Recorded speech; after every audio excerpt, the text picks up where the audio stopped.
Jake had always been good at noticing things. Working as a security guard in the big office building downtown meant watching people all day. He could tell when someone was nervous, lying, or simply didn't belong. But the new girl was different, really. Different. Her name was Luna, and she had started working on the 10th floor about 3 months ago. The first thing Jake noticed was how she moved. It wasn't walking, it was almost like floating. She stepped so silently that people often jumped when she appeared beside them. Luna worked in the computer department. She stayed late every night, long after everyone else had gone home. She never ate lunch with the others. Instead, she would go up to the roof and stare at the sky, as if searching for something. Jake found himself watching her more than he should have, not in a creepy way, but because he simply couldn't figure her out. Sure, she was beautiful, but it was more than that. She made him think of stars and moonlight, of things he didn't have words for. The strange things started small. When Luna walked past the copy machines, they would make odd beeping sounds. The plants near her desk grew faster than any plants had a right to. Sometimes when the hallways were dark, Jake swore he saw her eyes glowing. He kept telling himself he was imagining things. People didn't have glowing eyes. Plants didn't sprout overnight. Machines didn't break just because someone walked by. But then came the coffee incident. Jake was in the break room when Luna walked in and stood in front of the coffee machine for almost 10 minutes, just staring at it like it was a puzzle. Need help? Jake finally asked. She turned to him with the most confused look he'd ever seen. This device. How does it create the hot brown liquid? Jake almost laughed. You've never used a coffee machine before. Where I come from, we don't have machines like this, she said so seriously, he stopped smiling. Where are you from? He asked, showing her how to put a cup under the spout and press the button. Very far away, she replied softly. A place you've probably never heard of. Jake wanted to ask more, but something in her voice told him not to. He made her coffee and watched her take her first sip. The way her face lit up, you'd think she'd just discovered gold. After that, they started talking more. Luna asked him the strangest questions. Why people shook hands when they met. Why everyone stared at their phones. Why the moon looked different every night. Different how? Jake asked one evening when they were both working late. It's smaller here, Luna said, and it doesn't sing. The moon doesn't sing anywhere, Luna. She looked at him with those big dark eyes. It doesn't? How sad. Jake began bringing her lunch because she forgot to eat. He explained the things everyone else took for granted, like why people said, "Bless you," when someone sneezed.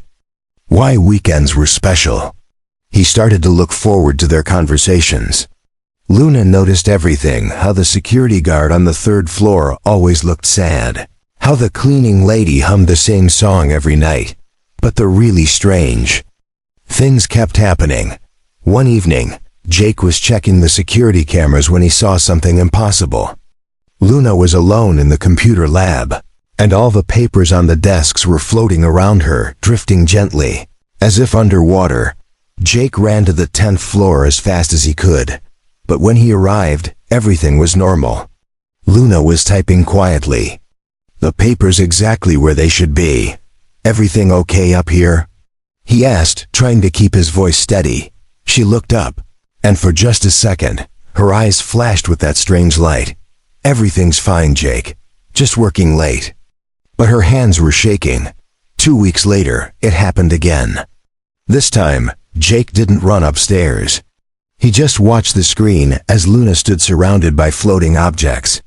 And this time, Luna herself was glowing, her skin lit from within. Like silver moonlight. It was the most beautiful, terrifying thing Jake had ever seen. Then she looked directly into the camera. Even through the screen, he could see fear in her eyes. She raised her hand, and the feed went black. Jake sat in the security office, his hands trembling. What was he supposed to do? Call the police? Tell his boss? No one would believe him. When He finally worked up the courage to go upstairs. Luna was gone. Her computer was still on, her jacket still on her chair, but she was nowhere in sight. He searched the bathrooms, the stairwells, even the roof. Nothing. He was about to give up. When he heard soft crying from the supply closet. "Luna?" He called, knocking gently. The crying stopped. "It's me, Jake. Are you okay?" After a long moment, the door opened. Luna was sitting on the floor among boxes of paper and cleaning supplies. Her face was red from crying. She looked smaller, almost human. "I'm sorry," she whispered. "I'm so sorry you saw that." Jake sat down beside her. The closet was barely big enough for both of them. "Saw what?"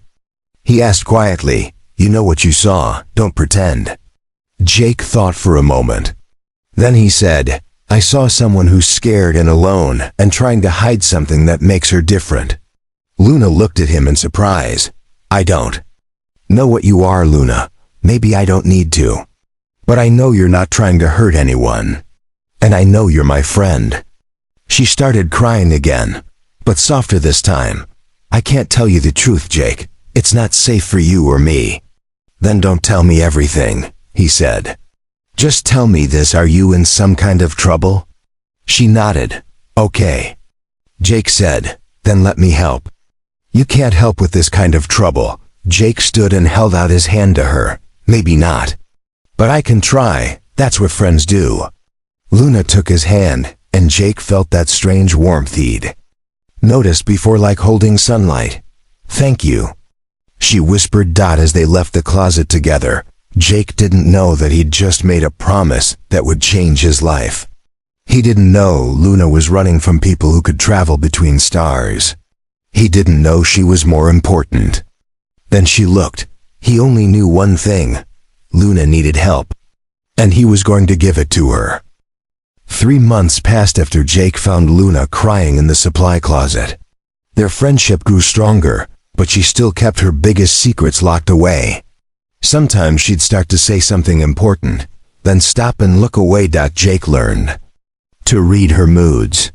When she got that distant look in her eyes, he knew she was thinking about whatever she was running from. When she flinched at loud noises, he'd stay close until she felt safe again. And when she asked questions about humans, like why people were afraid of the dark, he always tried to answer, "Most people aren't really afraid of the dark." Jake explained one night as they walked through the dim parking garage. "They're afraid of what might be hiding in it." Luna stopped. What if the thing hiding in the dark is afraid too? Then maybe it's not so scary after all. She gave him a small, sad smile. "I hope you're right." Everything changed on a Tuesday morning in October. Jake was doing his usual patrol when he noticed them, 3 people in black suits standing across the street, watching the building entrance. At first, he thought they were lawyers or executives. But something about how they stood so still, so focused, made his gut tighten. He'd done 2 tours overseas.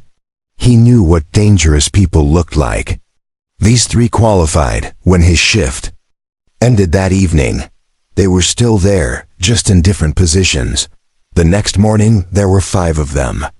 By Thursday, he counted 7.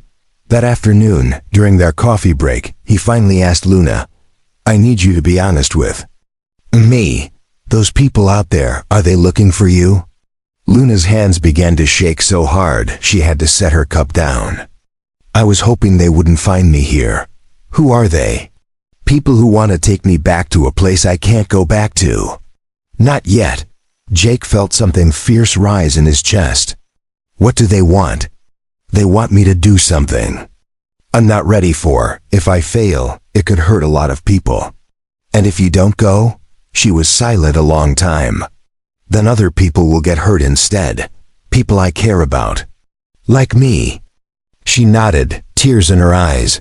"Then we need a plan," Jake said firmly. Over the next few days, he started doing things he hadn't done since the military. He changed their routines. They used different exits. He started carrying his old service weapon again. He also noticed details he'd ignored before, like how security cameras glitched whenever Luna walked past. or how electronic locks sometimes opened by themselves when she was near, or how her phone never ran out of battery. The watchers were getting bolder. They moved closer to the building. Sometimes Jake saw them speaking into devices that definitely weren't regular phones. On Friday night, Jake was reviewing security footage when he felt his blood run cold. One of the watchers had somehow entered the building. The cameras showed him walking through the lobby like he belonged there, but there was no entry log, no sign in. He called the front desk. "Tony, did anyone come in during the last hour?" "Nope, been quiet all night." "Why?" Jake looked back at the feed. The man in black was gone, as if he'd never been there. That's when Jake realized they weren't dealing with regular people. He found Luna still working on the 10th floor. She looked calm, but when he stepped closer, he saw her hands trembling. "They're inside," he said quietly. "I know," she whispered. "I can feel them." "Feel them?" "It's hard to explain. We're different. They give off an energy that makes my skin crawl." "Luna," Jake said, sitting down across from her, "I need to know what we're really dealing with. If I'm going to protect you, I have to understand." She looked up, her eyes shining faintly in the dim light. "What if I told you they aren't from around here, like really not from here?" "How not from here?" "Very far away. So far you'd need a spaceship." Jake was quiet, thinking. A month ago he would have called that insane. But after everything he'd seen, it almost made sense. "Are you from the same place?" She nodded. "And they want to take you back?" "Yes, but if I go now before I'm ready, I'll make mistakes. Big ones, the kind that start wars." Jake felt like the air had left his lungs. "Wars? We're not the only ones out there. Some worlds aren't friendly. I was sent here to learn to become wise enough to lead, but I ran away." "Lead? What?" "My planet, my people, maybe more." The weight of her words settled over him like a heavy blanket. This wasn't just about helping one person anymore. This was about something much bigger. How much time do we have? Not long. They're getting impatient. When that happens, they stop caring who gets hurt. Jake checked his weapon. He had no idea if bullets would work against whatever these beings were, but it was better than nothing. "Then we need to get you out of here." They moved toward the stairwell.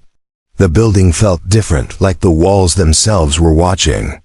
Luna stopped and grabbed his arm. "Jake, I need you to promise me something." "What?" "If they take me, don't follow. Don't try to rescue me. Just forget me and live your life." He looked at her glowing eyes. "I promise," he lied as they stepped into the stairwell. They heard footsteps above and below closing in fast. "The parking garage," Jake whispered. "We can reach my car." They moved as quietly as they could, but the footsteps followed, getting closer with every flight. Whoever was coming didn't walk like normal people. They were too fast. When they reached the garage, Jake felt a flicker of hope until he saw them. 7 figures in black suits stood between them and the exit. Up close, they didn't look entirely human. Their movements were too smooth. Their eyes reflected the dim lights like an animal's. One stepped forward. His voice was deep and echoing. "Princess Luna of the Kepler system," he said. "You will come with us." "Princess?" Jake whispered. She hadn't told him that part. "I'm not ready," Luna said, her voice strong and clear. "Your people no longer have time," another figure replied. "Wars have begun. Your presence is required." Jake stepped in front of her, hand on his gun.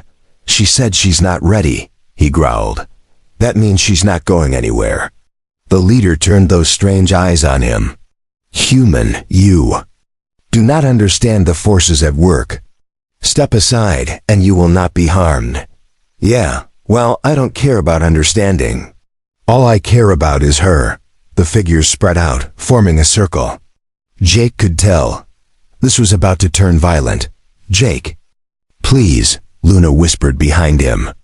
These are galactic enforcers. Their weapons could destroy this building. And if I don't fight them, they'll destroy you. The first shot wasn't a bullet. It was a beam of white energy that lit the garage like lightning. Jake Dove, pulling Luna behind a car. Stay down. He barked, returning fire. To his shock, the bullets worked. One enforcer staggered, clutching the shoulder. They might not be human, but they could bleed. The fight that followed was chaos. Energy blasts turned pillars to dust. Concrete exploded around them. Jake moved the way he had in war, staying low, unpredictable. He took down 2 more, but he was running out of ammo. He was reloading when he heard Luna scream his name. He looked up and saw the leader raising his weapon at her. The beam charged with a high-pitched whine. Without thinking, Jake threw himself between them. The energy hit him square in the chest. The pain was indescribable, like being struck by lightning and burned alive. He fell to the floor, unable to breathe. From somewhere far away, he heard Luna scream, a sound like a storm and a choir at once. As Jake fell, it felt like the blast was tearing not just his body, but his very soul apart. He could barely see, barely hear. Somewhere through the roaring pain, he heard Luna's voice. But it wasn't her normal voice anymore. It was deeper, layered, as if dozens of beings were speaking through her all at once. You dare harm an innocent under my protection? Jake's blurry vision cleared enough to see Luna standing tall, no longer hiding what she was. Her human disguise was gone.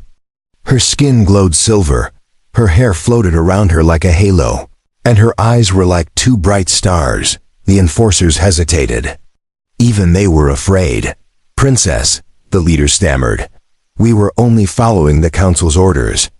They demand your return. The council will wait, Luna declared, power rippling through the air. This human risked everything for me. He proved more noble than any of you. She knelt by Jake, placing her shining hands over the burned wound in his chest. He couldn't speak. His heart barely beat. I'm sorry, she whispered, tears falling onto his skin, glowing like liquid light. I never wanted you hurt because of me. He tried to move his lips, but no sound came. I can heal you, she said, voice shaking. But if I do, you'll never be the same. You'll be something between human and something else. You'll live longer, see what I see, and you'll never go back to your old life. Jake forced out a single whisper. Choose. Her hands glowed brighter. I choose you, she said, her voice like music. I choose us. Warmth flooded his chest. The pain ebbed, replaced by a feeling like he was being filled with light. His heartbeat grew stronger. His breath came easier. But something was different inside him.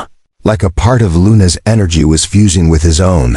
When he opened his eyes, Luna's face hovered over him, beautiful, fierce, and shining. The enforcers stood silent, unsure what to do. You will not take me, Luna said. And you will not harm him. The leader lowered his weapon. If you will not return, princess, the war will continue. I will return, she said, but on my own terms, when I'm ready. Slowly, the enforcers vanished into shimmering light, dissolving into the air. Jake sat up dazed. His chest was unscarred. He felt stronger, alive in a way he never had before. Luna touched his cheek, her expression soft. I'm sorry I didn't tell you everything. I'm sorry the first couldn't protect you, he said.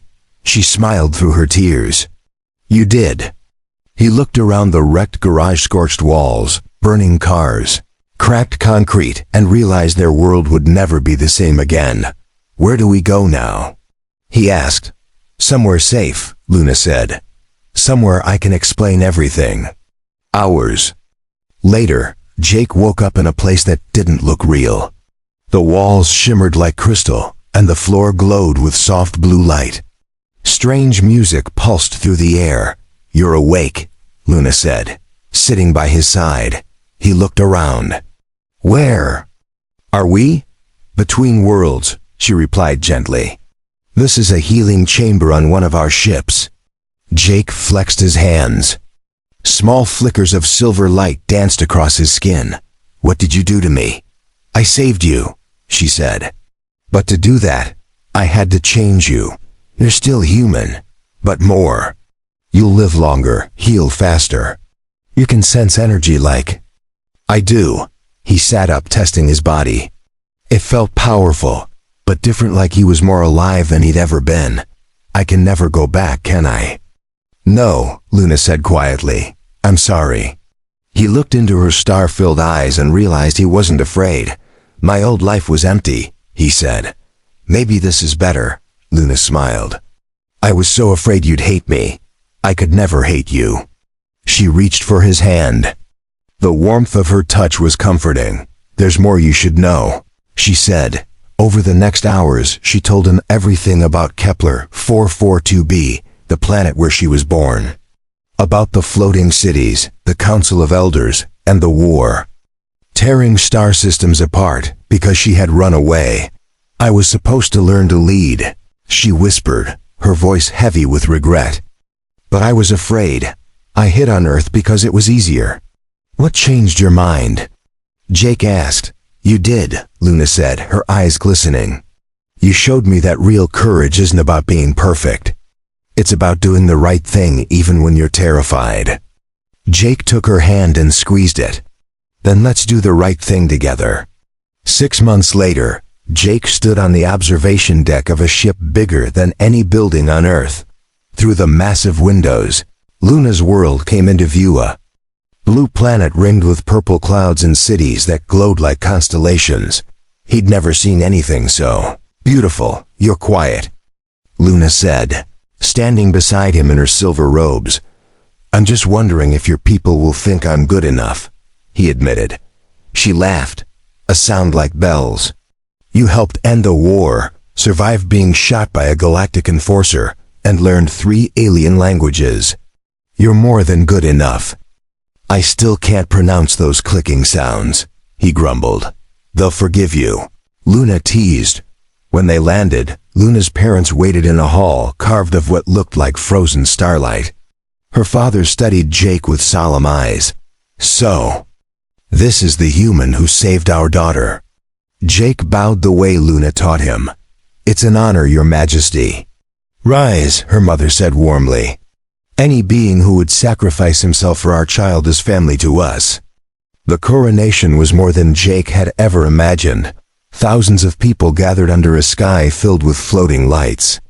Luna wore a crown of living starlight.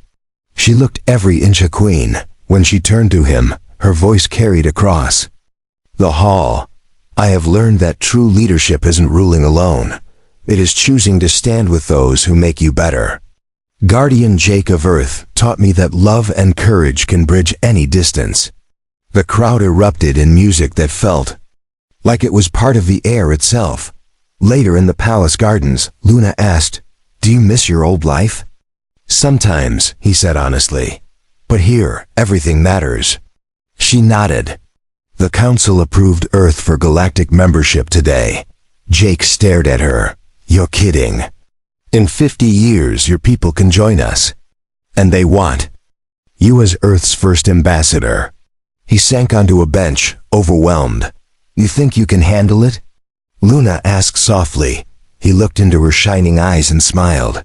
With you beside me, yes.